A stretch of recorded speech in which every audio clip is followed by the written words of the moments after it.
पूर्वोत्तर समय से मानव जीवन स्वास्थ्य लाभ के लिए दवाई का प्रयोग करता आया है, लेकिन इस दवाई का अत्यधिक प्रयोग, जिसे हम ड्रग एडिक्शन कहते हैं, इसको बार बार लेने में और अत्यधिक मात्रा में लेने में, इसका प्रयोग से हमारा स्वास्थ्य, हमारा मानसिक, ये दोनों ही सतर खत्म हो जाते हैं। इस दवाई का प्रयोग मात्र हमारे जीवन सुरक्षा के लिए था, लेकिन इसके अधिक प्रयोग से ये हमें ड्रग एब्यूज़ के उस दायरे में आता है। लेकिन इस ड्रग एब्यूज़ को हम कैसे ख़त्म करें? इस ड्रग एब्यूज़ को ख़त्म करने के हमारे सोशोलॉजिकल फैक्टर्स हैं। इन प्रॉब्लम को पहले तो हम लोगों को बताएंगे और इस प्रॉब्लम को हम पहले जानेंगे। इस प्रॉब्लम को जानने के बाद हम इस प्रॉब्लम को लोगों के बीच में अवेयरनेस देंगे। अवेयरनेस के बहुत सारे माध्यम हैं। हमने NLS से ने स्टेट लेवल पर, डिस्ट्रिक्ट लेवल पर, ब्लॉक लेवल पर बहुत सारी ऐसी यूनिटें बनाई हैं और डिस्ट्रिक्ट LSA बनाया है, जिसके माध्यम से इसको हर व्यक्ति तक पहुंचने का एक तरीका बना है और एक माध्यम, इस माध्यम से हम इस बीमारी को जड़ से उखाड़ने का भरसक प्रयत्न करते हैं।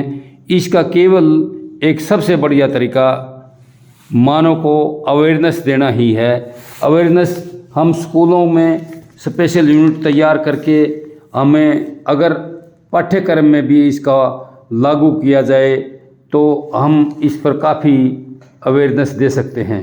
अवेयरनेस हम कैंप लगा कर दे सकते हैं। अवेयरनेस हम किसी आइकॉन के माध्यम से भी हम अवेयरनेस दे सकते हैं। लेकिन इस विषय में अवेयरनेस के माध्यम से अगर हम इसको रेडिकेट कर सकते हैं तो हम मानेंगे कि हमारा सपना, एक स्वस्थ भारत का सपना, एक स्वस्थ नागरिक का सपना हम पूरा कर पाएंगे। हम अपनी इकोनॉमी को बचा पाएंगे। यही एक हमारा सपना है।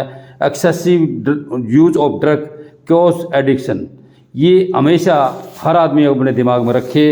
यही एक तरीका है। सरकार ने इस विषय में सोचा और NDPS एक्ट को लागू किया। NDPS एक्ट 1985 में जब आया तो उसके बाद बहुत सारे प्रावधान आए और उस प्रावधान के माध्यम से हमने ये देखा कि इससे काफ़ी एक प्लेटफॉर्म मिला है जिससे हम रोक सकते हैं। फिर भी नहीं मानते, रिपीटेड को हम सज़ा दे सकते हैं। इसके कई तरीके से हमने इसको बॉटम तक पहुंचाने का काम किया है और हम सोचते हैं कि हमारा सभी का ये धर्म बनता है कि सरकार द्वारा चलाई गई मुहिम जिला स्तर पर, ब्लॉक लेवल पर हम इसको कामयाब करें, नशा मुक्ति को लागू करें।